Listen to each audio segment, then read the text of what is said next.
ವಿಶ್ವವಿಖ್ಯಾತ ನಾಡಹಬ್ಬ ಮೈಸೂರು ದಸರಾದ ನವರಾತ್ರಿ ಸಂಭ್ರಮ ಎರಡನೇ ದಿನವೂ ಕೂಡ ಕಳೆಗಟ್ಟಿರುವಂಥದ್ದು. ಈಗ ಅರಮನೆ ಅಂಗಳದಲ್ಲಿ ಮಹಿಳಾ ಮತ್ತು ಮಕ್ಕಳ ದಸರಾ ಸಮಿತಿಯನ್ನು ಆಯೋಜನೆ ಮಾಡಿರತಕ್ಕಂತಹ ರಂಗೋಲಿ ಸ್ಪರ್ಧೆ ಏನಿದೆ, ರಂಗೋಲಿ ಸ್ಪರ್ಧೆಯಲ್ಲಿ 120ಕ್ಕೂ ಹೆಚ್ಚು ಮಹಿಳೆಯರು ತಮ್ಮದೇ ಆದಂತಹ ರೀತಿಯಲ್ಲಿ ತಮ್ಮದೇ ಆದಂತಹ ಶೈಲಿಯಲ್ಲಿ ರಂಗೋಲಿಗಳನ್ನು ಬಿಡ್ತಾ ಇರುವಂಥದ್ದು. ಅರಮನೆ ಅಂಗಳ ಈಗ ಬಣ್ಣದ ಚಿತ್ತಾರವಾಗಿ ಬದಲಾವಣೆಯಾಗಿದೆ ಅಂತ ಹೇಳಿದ್ರು ಕೂಡ ತಪ್ಪಾಗಲಿಕ್ಕಿಲ್ಲ. ಯಾಕೆಂದರೆ ಪ್ರಮುಖವಾಗಿ ಅರಮನೆ ಅಂಗಳದಲ್ಲಿ ಈ ರೀತಿಯಾದಂಥ ಕಾರ್ಯಕ್ರಮಗಳು ಪದೇ ಪದೇ ನಡೀತಿರುತ್ತೋ. ಇತ್ತೀಚಿನ ದಿನಗಳಲ್ಲಿ ಕೂಡ ಮನೆಯ ಮುಂದೆ ರಂಗೋಲಿಗಳನ್ನು ಹಾಕುವಂಥದ್ದು ಈ ಡಿಜಿಟಲ್ ಯುಗದಲ್ಲಿ ಕಡಿಮೆ ಆಗಿರತಕ್ಕಂಥ ಹಿನ್ನೆಲೆಯಲ್ಲಿ ಒಂದಷ್ಟು ಮಹಿಳೆಯರಿಗಾಗಿರ್ಬೋದು ಮತ್ತು ಮಕ್ಕಳಿಗಾಗಿರ್ಬೋದು, ಜೊತೆಗೆ ಯುವ ಪೀಳಿಗೆಗೆ ರಂಗೋಲಿಯ ಬಗ್ಗೆ ಒಂದಷ್ಟು ಅರಿವನ್ನು ಮೂಡಿಸಬೇಕು, ರಂಗೋಲಿಯ ಕಾನ್ಸೆಪ್ಟ್ ಏನು ಅನ್ನುವಂಥದ್ದು ಕೂಡ ಎಲ್ರಿಗೂ ಗೊತ್ತಾಗಬೇಕು ಅಂತನ್ನುವಂಥ ಕಾರಣಕ್ಕೆ ಒಂದು ಈ ರಂಗೋಲಿ ಸ್ಪರ್ಧೆಯನ್ನು ಕೂಡ ಏರ್ಪಡಿಸಿರುವಂಥದ್ದು. ಇದಕ್ಕೆ 3 ರೀತಿಯಾದಂತಹ ಬಹುಮಾನಗಳನ್ನು ಕೂಡ ನೀಡ್ತಾ ಇರುವಂಥದ್ದು. ಈಗ ರಂಗೋಲಿಯನ್ನು ಬಿಡಿಸ್ತಕ್ಕಂಥವರು ನಮ್ಮೊಟ್ಟಿಗಿದ್ದಾರೆ, ಅವ್ರನ್ನೂ ಕೂಡ ಮಾತಾಡಿಸ್ತೇನೆ. ಮೇಡಮ್, ಏನು ಕಾನ್ಸೆಪ್ಟ್, ಏನು ರಂಗೋಲಿ ಮೇಡಮ್ ಇದು? ಸರ್, ಫಸ್ಟ್ಲಿ ಎಲ್ರಿಗೂ ನವರಾತ್ರಿ ಹಬ್ಬದ ಹಾರ್ದಿಕ ಶುಭಾಶಯಗಳು. ಸೊ ದಸರಾ ಸೆಕೆಂಡ್ ಡೇ ನಡೀತಾ ಇದೆ ಇವತ್ತು. ಸೊ ದಸರಾ ನಡೀತಿದೆ ಅನ್ನೋ ಒಂದು ಖುಷಿಗಿಂತ ದಿಸ್ ಟೈಮ್ ನಮ್ಮ ಅರ್ಜುನ ಇಲ್ಲ ಅನ್ನೋದೇ ಎಲ್ರಿಗೂ ಬೇಜಾರು. ಸೊ ಅದಕ್ಕೋಸ್ಕರ ಈ ಒಂದು ಡೇಯಲ್ಲಿ ನಾನು ಟ್ರಿಬ್ಯೂಟ್ ಟು ಅರ್ಜುನ ಅನ್ನೋ ಒಂದು ಕಾನ್ಸೆಪ್ಟ್ ಇಟ್ಕೊಂಡು ರಂಗೋಲಿ ಬಿಡ್ತಿದ್ದೀನಿ. ಅದು ಎಸ್ಪೆಷಲಿ ಅರಮನೆಯಲ್ಲಿ ಈ ಒಂದು ರಂಗೋಲಿನ ಬಿಟ್ಟರೆ ತುಂಬ ಖುಷಿ ಆಗುತ್ತೆ ಅನಿಸ್ತು. ಸೊ ನಮ್ಮ ಅರ್ಜುನ ಆಬ್ಸೆನ್ಸ್ನ ಪ್ರೆಸೆನ್ಸ್ ಅನ್ನೋ ಥರ ಫೀಲ್ ಮಾಡುತ್ತೆ ಅನ್ನೋ ಖುಷಿಗೋಸ್ಕರ ಇದನ್ನು ಬಿಡ್ತಾ ಇದ್ದೀನಿ. ಸೊ ಥ್ಯಾಂಕ್ ಯು ಅಂತ ಹೇಳೋಕ್ಕೆ ಇಷ್ಟಪಡ್ತೀನಿ. ಇದು ಪ್ರಮುಖವಾಗಿ ಇತ್ತೀಚಿನ ಹೆಣ್ಣು ಮಕ್ಕಳಿಗೆ ಈ ರಂಗೋಲಿಯ ಕಾನ್ಸೆಪ್ಟ್ ಹೋಗ್ಬಿಟ್ಟಿದೆ. ಯಾಕಂದರೆ ಮನೆ ಮುಂದೆಗಳೇ ರಂಗೋಲಿ ಹಾಕೋರ ಸಂಖ್ಯೆನೇ ಕಡಿಮೆ ಆಗ್ಬಿಟ್ಟಿದೆ. ಏನಾದ್ರು ಅವ್ರಿಗೆ ಹೇಳೋಕ್ಕೆ ಇಷ್ಟಪಡ್ತೀನಿ? ಏನಿಲ್ಲ, ಕಲೆ ಬಗ್ಗೆ ಆಸಕ್ತಿ ಇದ್ದರೆ ಹೆಣ್ಮಕ್ಳು ಎಲ್ಲನೂ ಎಕ್ಸಿಕ್ಯೂಟ್ ಮಾಡ್ಬೋದು. ಹೆಣ್ಮಕ್ಳು ಬರೀ ಫೋನ್ ಇಟ್ಕೊಳ್ಳೋದಾಗಲಿ ಅಥವಾ ಕಾಲೇಜ್ಗೆ ಹೋಗ್ತೀವಿ, ಓದೋದಿರುತ್ತೆ, ಅದು ಇದು ಬ್ಯುಸಿ ಇರುತ್ತೆ. ಬಟ್ ಅದ್ರ ಮಧ್ಯದಲ್ಲೂ ಕೂಡ ಈ ಥರ ಪಾರ್ಟಿಸಿಪೇಟ್ ಮಾಡೋದು ಅಥವಾ ಆಗಲಿ ಈ ಥರ ಅಭ್ಯಾಸಗಳನ್ನ ನಾವು ಇಷ್ಟಪಟ್ಟು ಮಾಡಬೇಕು. ಇನ್ಫ್ಯಾಕ್ಟ್ ರಂಗೋಲಿ ಬಿಡ್ತೀವಿ ಅನ್ನೋದಕ್ಕಿಂತ ನಮ್ಮ ದೇಹಕ್ಕೂ ಕೂಡ ಒಳ್ಳೆಯದು. ಅದು ಒಂದು ರೀತಿ ಯೋಗಾಸನದ ಥರನೂ ಆಗುತ್ತೆ.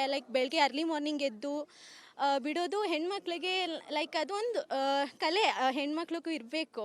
ಅದಕ್ಕೋಸ್ಕರ ಕಲ್ತ್ಕೊಬೇಕು. ಆ ಕಲೆನ ನಾವು ಯಾವತ್ತೂ ಬಿಟ್ಕೊಡ್ಬಾರ್ದು. ಇಂಡಿಯನ್ಸ್ ಆಗಿ, ಅದರಲ್ಲೂ ಎಸ್ಪೆಷಲಿ ಕನ್ನಡಿಗರಾಗಿ ನಾವು ನಮ್ಮ ಕಲೆನ ಎಂದಿಗೂ ಮರಿಬಾರ್ದು ಅಂತ ಹೇಳಕ್ಕೆ ಇಷ್ಟಪಡ್ತೀನಿ. ನಿಮ್ಮ ರಂಗೋಲಿಗೆ ಬರ್ತೀನಿ ಮೇಡಮ್. ಹಲವು ಬಾರಿ ಏನು ಅಂಬಾರಿಯನ್ನು ಹೊತ್ತಂತನೋ ಆ ಅರ್ಜುನನ ನೆನಪನ್ನು ಮಾಡ್ಕೊಳ್ತಾ ಇದ್ದೀರಾ? ಅರ್ಜುನನ ಎಷ್ಟು ಮಿಸ್ ಮಾಡ್ಕೊತಾ ಇದ್ದೀರಾ ತಾವು? ತುಂಬಾನೇ ಸರ್. ಎಸ್ಪೆಷಲಿ ನಾನಂತಲ್ಲ, ಎಲ್ಲರೂ ಕೂಡ ಇಷ್ಟಪಡ್ತಾರೆ. ಅರ್ಜುನನ ಯಾರು ಇಷ್ಟಪಡಲ್ಲ ಅಂತ ಹೇಳಕ್ಕೆ ಇಷ್ಟಪಡ್ತಾರೆ. ಯೂಶ್ವಲಿ ಮೈಸೂರು ಅಂತಾನೆ ಅಲ್ಲ, ಎಸ್ಪೆಷಲಿ ಆನೆಗಳ ಬಗ್ಗೆ ಇಂಟ್ರೆಸ್ಟ್ ಬಂದಿದೆ ಅರ್ಜುನನಿಂದ. ಅರ್ಜುನನ ಸ್ಪೆಷಾಲಿಟಿ ಏನಂತಂದರೆ ಯಾವುದೇ ಫ್ಯಾನ್ ಫಾಲೋಯಿಂಗ್ ಇಲ್ಲ, ಯಾರಿಗೂ ಇಷ್ಟು ಫ್ಯಾನ್ ಫಾಲೋಯಿಂಗ್ ಇಲ್ಲ. ನೀವು ಎಲ್ಲೇ ಹೋಗಿ, ಇನ್ಸ್ಟಾಗ್ರಾಮ್ ಪೇಜಸ್ ಹೋಗಲಿ, ಫೇಸ್ಬುಕ್ ಪೇಜಸ್ಗೆ ಹೋಗಲಿ, ಎಲ್ಲಿ ಹೋದರೂ ರೀಸೆಂಟಾಗಿ ಅರ್ಜುನನ್ ಫ್ಯಾನ್ ಪೇಜಸ್ ತುಂಬ ಇದೆ. ಯಾವ ಸೆಲೆಬ್ರಿಟಿಗೂ ಕೂಡ ಅಷ್ಟು ಫ್ಯಾನ್ ಫಾಲೋಯಿಂಗ್ಸ್ ಇಲ್ಲ. ಅದು ನಮ್ಮ ಅರ್ಜುನನ್ ಸ್ಪೆಷಾಲಿಟಿ ಅಂದರೆ. ಸೊ ಎಲ್ರಿಗೂ ಕೂಡ ಅರ್ಜುನ ಇಷ್ಟ ಆಗ್ತಾನೆ. ಬಟ್ ಈ ಒಂದು ಸ್ಪೆಷಲ್ ಇವೆಂಟಲ್ಲಿ ಅರ್ಜುನ ಇಲ್ಲ ಅನ್ನೋದು ತುಂಬ ಬೇಜಾರಾಗ್ತಾ ಇದೆ. ಅದಕ್ಕೋಸ್ಕರ ಟ್ರಿಬ್ಯೂಟ್ ಟು ಅರ್ಜುನ ಒಂದು ಕಾನ್ಸೆಪ್ಟ್ ಇಟ್ಕೊಂಡು ನಾನು ಇದನ್ನು ಎಕ್ಸಿಕ್ಯೂಟ್ ಮಾಡ್ತಿದ್ದೀನಿ. Thank you sir. ಆಗಿರುವಂಥದ್ದು ಅಂದರೆ ನೋಡಿ, ಯಾಕೆ ಮೈಸೂರು ದಸರಾ ಅಂತಂದರೆ ಆನೆಗಳಿಗೂ ಮತ್ತು ಮೈಸೂರು ದಸರಾಗೂ ಅವಿನಾಭಾವವಾದಂಥ ಸಂಬಂಧ ಇರುತ್ತೆ. ಆ ಸಂಬಂಧ ಇವತ್ತಿನ ರಂಗೋಲಿ ಸ್ಪರ್ಧೆಯಲ್ಲೂ ಇದೆ ಅಂತನ್ನುವಂಥಕ್ಕೆ ನೋಡಿ, ಅರ್ಜುನನಿಗೆ ಇದನ್ನು ಅವರು ಅರ್ಪಣೆ ಮಾಡ್ತಾ ಇರುವಂಥದ್ದು. ಯಾಕಂದರೆ ಅರ್ಜುನ ನಮ್ಮ ಬಳಿ ಇಲ್ಲ, ಅದರ ಸವಿನೆನಪಿಗಾಗಿ ರಂಗೋಲಿ ಸ್ಪರ್ಧೆಯಲ್ಲೂ ಕೂಡ ಅರ್ಜುನನ ಚಿತ್ತಾರವನ್ನು ಮೂಡಿಸಿರ್ತಕ್ಕಂಥದ್ದು. ಅರ್ಜುನನ ನಾವು ಕೂಡ ಸಾಕಷ್ಟು ಮಿಸ್ ಮಾಡ್ಕೊಳ್ತೇವೆ ಅಂತನ್ನುವಂಥ ಮಾತನ್ನು ಕೂಡ ಹೇಳ್ತಾ ಇರುವಂಥದ್ದು. ಮೇಡಮ್, ಅಯೋಧ್ಯೆಯಲ್ಲಿ ಮಾಡಿದಂತಹ ಒಂದು ಶ್ರೀರಾಮ ಅಂತನ್ನುವಂತಹ ರಂಗೋಲಿಯನ್ನು ಬಿಡಿಸಿದ್ದೀರಾ, ಹೇಗೆ ಅನಿಸ್ತಾ ಇದೆ ಮೇಡಮ್? ಇದನ್ನು ಬಿಡಿಸ್ಬೇಕು ಅಂತ ಯಾಕೆ ಅನಿಸ್ತು ಸರ್? ರಾಮ ಬಿಡಿ ಸುಮಾರು ವರ್ಷಗಳ ನಂತರ ನಮ್ಮ ಶ್ರೀರಾಮ ಅಯೋಧ್ಯೆಗೆ ಮತ್ತೆ ಮರಳಿದ್ದಾನೆ. ನಮ್ಮೆಲ್ಲರಿಗೂ ಕೂಡ ಸಂತಸದ, ಇಡೀ ದೇಶಕ್ಕೆ ಒಂದು ಸಂತಸದ ವಾತಾವರಣ. ಹಾಗಾಗಿ ನಾನು ಈ ಒಂದು ಕಾನ್ಸೆಪ್ಟ್ನ ಚೂಸ್ ಮಾಡಿ ನಾನು ಈ ರಂಗೋಲಿಯನ್ನು ಬರೆದಿದ್ದೀನಿ. ಮೇಡಮ್, ಈ ಮೈಸೂರು ದಸರಾ ಅಂತಂದರೆ ಮಹಿಳೆಯರು ಪಾಲ್ಗೊಳ್ಳುವಂತಹ ನಿಟ್ಟಿನಲ್ಲಿ ಇನ್ನೂ ಎಷ್ಟು ವಿಚಾರಗಳಲ್ಲಿ ಭಾಗಿಯಾಗಬೇಕು ಮಹಿಳೆಯರು? ಯಾಕಂದರೆ ಸಾಕಷ್ಟು ಮಹಿಳೆಯರು ಹೊರಗೆ ಬರೋದಿಲ್ಲ ಅಂತನ್ನುವಂಥದ್ದು ಇನ್ನೂ ಇದೆ ಸರ್. ಹಿಂದಿನ ಕಾಲದಲ್ಲಿ ಆಗಿತ್ತು, ಓನ್ಲಿ ಕುಟುಂಬ, ಸಂಸಾರ, ಇವರ ಒಂದು ನಿಟ್ಟಿನಲ್ಲೇ ಅಡುಗೆ ಮನೆ ಮೂಲೆ ಗುಂಪಾಗ್ಬಿಡ್ತಿದ್ರು. ಸೊ ಈಗಿನ ಕಾಲ ಆಗಿಲ್ಲ. ಎಲ್ಲ ಒಂದು ಡಿಪಾರ್ಟ್ಮೆಂಟ್ಗಳಲ್ಲಿ, ಎಲ್ಲ ಒಂದು ಫೀಲ್ಡ್ಗಳಲ್ಲಿ ಮಹಿಳೆಯರ ಆರ್ಭಟ ಜಾಸ್ತಿನೇ ಇದೆ. ಸೊ ಹಾಗಾಗಿ ಅವಕಾಶಗಳನ್ನ ನಾವು ಕಾಯ್ತಾ ಇರ್ತೀವಿ. ಇಂಥ ಅವಕಾಶಗಳು ಬಂದಾಗ ಡೆಫಿನೆಟ್ಲಿ ನಾವು ಭಾಗವಹಿಸ್ತೀವಿ ಸರ್. ಇದು ನಮ್ಮಂತರ ಹುಮ್ಮಸ್ ಕೊಡ್ತದೆ. ಮೈಸೂರು ದಸರಾದಲ್ಲಿ ಭಾಗವಹಿಸುವುದು ಅಂತಂದ್ರೆ ಹೇಗೆ ಅನ್ಸುತ್ತೆ? ಯಾಕಂದ್ರೆ ರಂಗೋಲಿ ಸ್ಪರ್ಧೆ ಇದೆ, ಸಾಕಷ್ಟು ಮಹಿಳೆಯರು ಬಹಳ ಉತ್ಸುಕರಾಗಿ ಆಗಮಿಸಿದ್ದಾರೆ. ಅಂತ ಇಂಥ ಸ್ಪರ್ಧೆಗಳು ಭಾಗವಹಿಸುವಂತದ್ದು ಹೇಗೆ ಅನ್ಸುತ್ತೆ? ಈ ತರದ ಸ್ಪರ್ಧೆಗಳು ಹೆಚ್ಚು ಹೆಚ್ಚು ಆಗ್ಬೇಕು, ಯಾಕಂದ್ರೆ ಈ ರಂಗೋಲಿ ಬಗ್ಗೆ ಕಾನ್ಸೆಪ್ಟ್ ಬಗ್ಗೆ ಈಗಿನ ಹೆಣ್ಮಕ್ಳಿಗೆ ಗೊತ್ತೇ ಇಲ್ಲ ಅನ್ನುವಂಥದ್ದು. ಹಿಂದಿನ ಕಾಲದಲ್ಲಿ ಏನೇ ಕೆಲಸಗಳಾಗಬೇಕು ಅಂತ ಹೊರಗಡೆ ಅಂಗಳದಲ್ಲಿ ರಂಗೋಲಿಯನ್ನ ಹಾಕ್ತಾ ಇದ್ವಿ. ಇದು ಬಹಳ ಖುಷಿ ಕೊಡುವಂಥದ್ದು. ಮತ್ತೆ ಇದು ಪಾಸಿಟಿವ್. ಎದ್ದೇಳ ತಕ್ಷಣ ನಾವು ಹಾಸಿಗೆಯಿಂದ ಎದ್ದೇಳ ತಕ್ಷಣ ಇದೊಂಥರ ಪಾಸಿಟಿವ್ ಎನರ್ಜಿ ಕೊಡುತ್ತೆ. ಇಲ್ಲಿಂದನೇ ಶುರು ನಮ್ಮ ಕೆಲಸಗಳು. ಹಾಗಾಗಿ ಇದು ನಮ್ಗೆ ಬಹಳ ಖುಷಿ.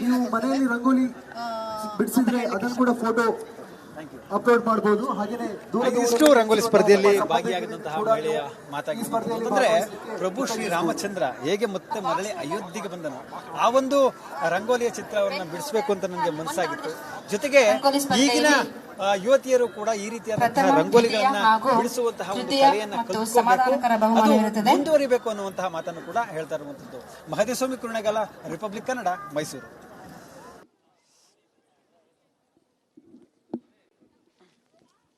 ಕೇವಲ 20 ನಿಮಿಷಗಳು ಮಾತ್ರ ಬಾಕಿ ಇದೆ.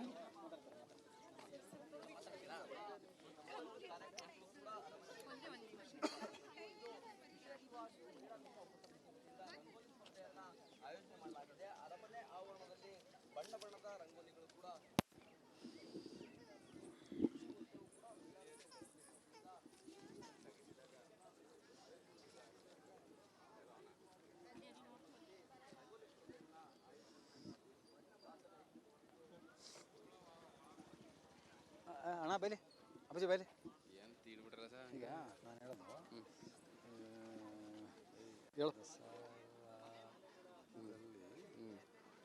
ರಂಗು ರಂಗಿನ ಚಿತ್ತಾರ, ರಂಗೋಲಿ ಚಿತ್ತಾರನ ಅಲ್ವಾ? ಮಹಿಳೆಯರಿಂದ ಗಂಟಲು ವಿವಿಧ ಬಗೆಯ ರಂಗೋಲಿ ಚಿತ್ತಾರನ ಚಿತ್ತಾರ ಈ ಸ್ಪರ್ಧೆಯಲ್ಲಿ ಮಹಿಳೆಯರು ಭಾಗಿಯಾದ ಮಹಿಳೆಯರು ಭಾಗಿಸ ಅರ್ಜುನ ಅರ್ಜುನ ಲಿಂಗ ಸಮಾನತೆ ನೋಡಿ ಬಂತು. ಅಂಬಾರಿ ಖ್ಯಾತಿ ಅಲ್ವಾ? ಅಂಬಾರಿ ಸ್ಪೆಷಲಿಸ್ಟ್, ಅಂಬಾರಿ ಖ್ಯಾತಿಯ ಬರೋ ಹುಲಿ ಯಾಕೋ ಸಣ್ಣ ಆಗ್ಬಿಟ್ಟಿದೆ. ಸಿಗರೇಟ್ ಕೊಡಿಸು ಹೇಳ್ತೀನಿ, ದಪ್ಪ ಆಯ್ತೀನಿ. ಒಂದು 10 ಕೊಟ್ಟು ಫಿನಿಶಿಂಗ್ ಕೊಟ್ಟರು. ಎಸ್ ಸಾಕತ್ತ ಕೊಟ್ಟರು ಅಲ್ವಾ? ನಾನು ಸ್ಟೇಟ್ ಅನ್ನೋದು